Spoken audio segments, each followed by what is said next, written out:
সংসদে দাঁড়ায় তেসরা জুলাই সংসদে যার দাঁড়ায় আন্দোলনে মানে আন্দোলনের ঘোষণা দিয়েছিল। তেসরা জুলাইতে কোনো সংসদ চলেইনি। মিলন সাহেব রাজনীতি করেন, রাজনীতি করলে সব হিসাব করে করতে হয়। আজকাল জেন জি তার মানে হলো নেক্সট জেনারেশন এত স্মার্ট, আপনার মেয়েরা দেখেন না রাস্তা নেমে গেছে, এত স্মার্ট, এরা এত ফরওয়ার্ড। আমাকে আপনাকে ছাপাইয়া তারা চলে, আপনাকে হিসাবটা মিলাইতে হবে। তেসরা জুলাই বাংলাদেশের সংসদ চলে নাই, চলছে কোন সংসদ অধিবেশন আবার যখন দেখাইছেন আপনি অহেতুক তর্ক করবেন না আমার সাথে। জুলাই মাসে কোন সংসদ চলে নাই, জুলাই মাসে কোন সংসদ চলে নাই,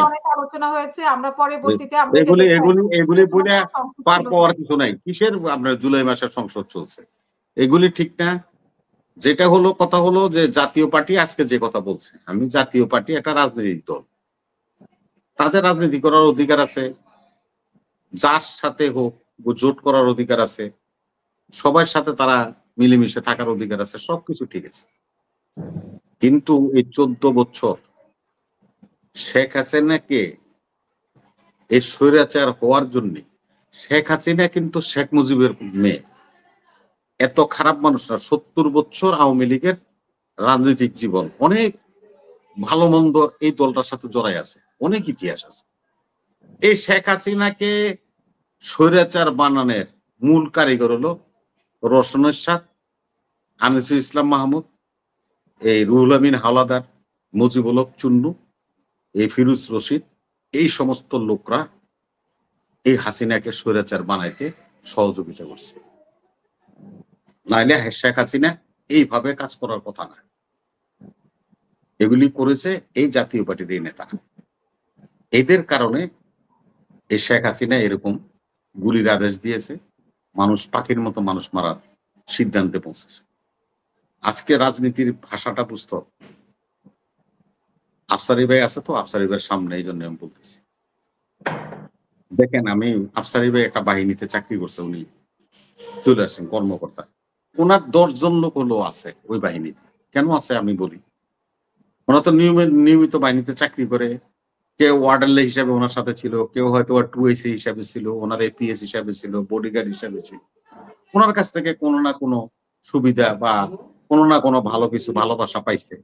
আফসারি ভাই যেখান থেকে একটা ফোন করে, তারা ফোনটা রিসিভ করে কথা বলে, এটা পৃথিবীর নিয়ম। আজকে জেনারেল মজিদ, জেনারেল আকবর ইন্ডিয়াতে বসে যদি কোনো সিও কে রিং করে, সে কি রিসিভ করবে না?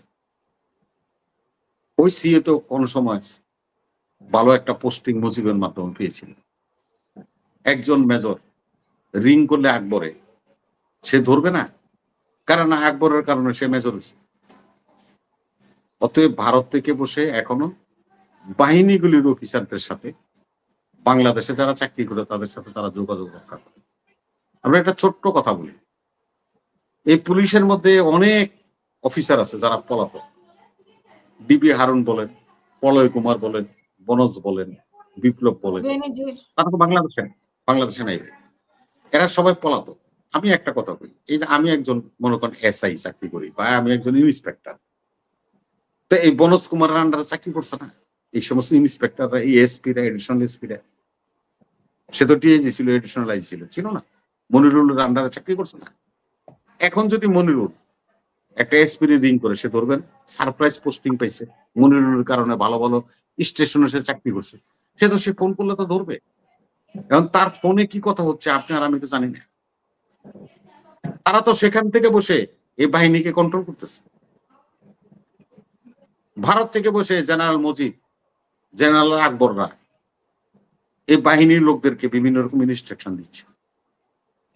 সরকারকে সর্বপ্রথম গড়ের ইঁদুর মারতে হবে। যে ইঁদুর বেড়া কাটতেছে, সারাদিন বেড়া, আপনার বেড়া তুই বেড়া ঠিক রাখতে পারবেন না। প্রথম এদেরকে উৎখাত করতে হবে। উৎখাত করার জন্য তাদের যা যা করার দরকার সরকারের তাইকে করা দরকার বলে আমি মনে করি। 2, জাতীয় পার্টি নিয়ে বেশি কথা বলতে চাই না, এটা আগেও বলছি, এখনো বলতে চাই না। এই যে মিলন ভাই যে করল, তার একটা কথাও কিন্তু সত্য না। আমি এখন সন্দেহ পোষণ করতেছি, এই শো সাইডে যখন সে বাড়ির দিকে যাবে, সে কিন্তু এখন অফিসে আছে, সে যখন বাড়ির দিকে যাইব, এই পুরান জেলখানা আছে না জেহেন্দা, এই ইন্দাতে হের বাড়ি যেতে হয়, বা ইন্দা যাওয়ানোর সময় বিল্ডিং এর উপরে অবশ্যই যে কেউ বাতের মার তার মাথায় মারবে, যে কোনো পোলা পাইন একটা এলো ডিলে হেরে মারবো। অবশ্যই ওনার কাছে না না, সব সব সব মিথ্যা কথা এনে কইছে। এই মিথ্যা কথা পুরান ঢাকার লোকেরা কিন্তু মিথ্যা কথা কয় না। এরা কিন্তু একটা জিনিস ভালো আছে, পুরান ঢাকার ইতিহাস আছে। এরা কিন্তু ঠইকা যাবে না, ঠইকা যাবে। আপনারা বলি না, আপনি পুরান ঢাকার লোক না ভাই, আপনি ইয়ে থাকেন, এই গুলশান থাকেন না, পুরান ঢাকায় থাকি। এরা হ্যাঁ না, ছাপা মেনেন তাপা মেনেন না, কবে পলাইয়া গেছেন মিয়া গুলশান। শুনেন তো, পুরান ঢাকার লোকদের একটা জিনিস হলো, তাদের সম্পত্তি চলে যাবে কিন্তু তারা সত্য কথা বলবে, তারা কিন্তু পিছপা হবে না। এই জিনিসটা কিন্তু পুরান ঢাকার লোকদের একটা ঐতিহ্য। আমি ওই জায়গায় যেতে চাই না, আমি যেতে চাই যে জাতীয়, না না জাতীয়, কারণ পুরান ঢাকার লোকেরা তো মিলন সাহেব যাওয়ার সাথে সাথে আমি কইলাম না পচা ডিম মারবো, মাস মহিলারা ফ্যান মেরে দিব, মহিলারা জাতীয় পার্টিতে ভালোবাসে। এই যে উনি যাওয়ানোর সময় কোন যাবে জানেন, এই জেলখানার পাশ দিয়ে ওই যে আমাকে অ্যাডভোকেট তুহিন আছে, তুহিন গো বাড়ি রেহেন্দা, লাল মিয়া সাহেব, অ্যাডভোকেট লাল মিয়া সাহেব গো বাড়ি রেহেন্দা যাইব, তো ওই বিল্ডিং এতে ওনার এই ডিম মেরে দিই। আওয়ামী লীগের সত্য কথা শোনার সামর্থ্য ছিল না, আপনাদেরও নাই। এই যে আমার শোনার, আমি আপনি যে কইলেন না তখন বন্ধ পেশাল বলেন, আমি তো কইছি, আমি তো চুপ করে দিলাম রে ভাই। আমাকে মতো ভদ্রলোক পাবেন না। এই যে বিএনপি একটা ইনস্টিটিউশন, বিএনপি একটা দল, সেই দলটা আর কিছু ওখান না, মানুষ কয় যে বিএনপি করে ভদ্র মানুষ, এটা সাধারণ জনগণ বলে, এটা এরশাদ সাহেব বলে, হাসিনাও কইতো, আপনিও বলবেন, আপনার নেতারাও বলতে পারবেন। এজন্যই তো এখন মানে খুবই প্রশংসা বিন্দু। আমি সেজন্য বলছি আপনাদের যে বিভিন্ন জেলায় বিভিন্ন জায়গায় বিএনপির খুব প্রশংসা। বিএনপি না প্রশংসার দরকার নেই, বিএনপির আমি প্রশংসা করি না। শুনেন, একজন ভালো মানুষ একসময় বাঘ হতে পারে, বড় কিছু হতে পারে। শুনুন ইতিহাস, এই যে কইলো তো, যেখানে দাঁড়ায় বললেন, এই যে দুর্গারে আমার বাড়িটা যেখানে শীতলক্ষা নদীর পারে, এখানে হলো আমার শ্মশান, এখানে দুর্গা পুরানো হয়। আমার ঘরের থেকে বসে আমি দেখি দুর্গাটা যখন বুড়ায় পানিতে ফেলায়, বুড়ায় বলে আর কি আমাদের এখানে ফেলায়, এটা আমি বসে বসে দেখি। কালো কাপড় দেখছেন না, এই যে দুর্গা একটা তুলে যেতেছে, এই জন্য ব্যথায় কালা কাপড় পরছে। দুর্গারে কোন মাটি দিয়ে বানায় এটা জানেন? নিষিদ্ধ পল্লীর মাটি ছাড়া দুর্গার মূর্তি বানানো যায় না।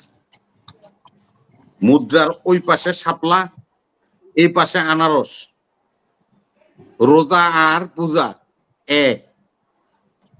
এগুলি বলে ভাই পার পাওয়া যাবে না, এগুলি বলে পার পাওয়া যাবে না, এগুলি ঠিক না। আফসারি ভাই মুসলমানের ছেলে, হয়তো ইবাদত বন্দেগী করতে পারি না আমরা বিভিন্ন কারণে, লা ইলাহা ইল্লাল্লাহু মুহাম্মাদুর রাসূলুল্লাহ, এই কলেমাটা তো একেবারে মনে প্রাণে আমরা ধারণ করি। এই কথাটা কি চলে? আপনাদের মুখ থেকে শুনলাম না তো, বলেন না আপনারা।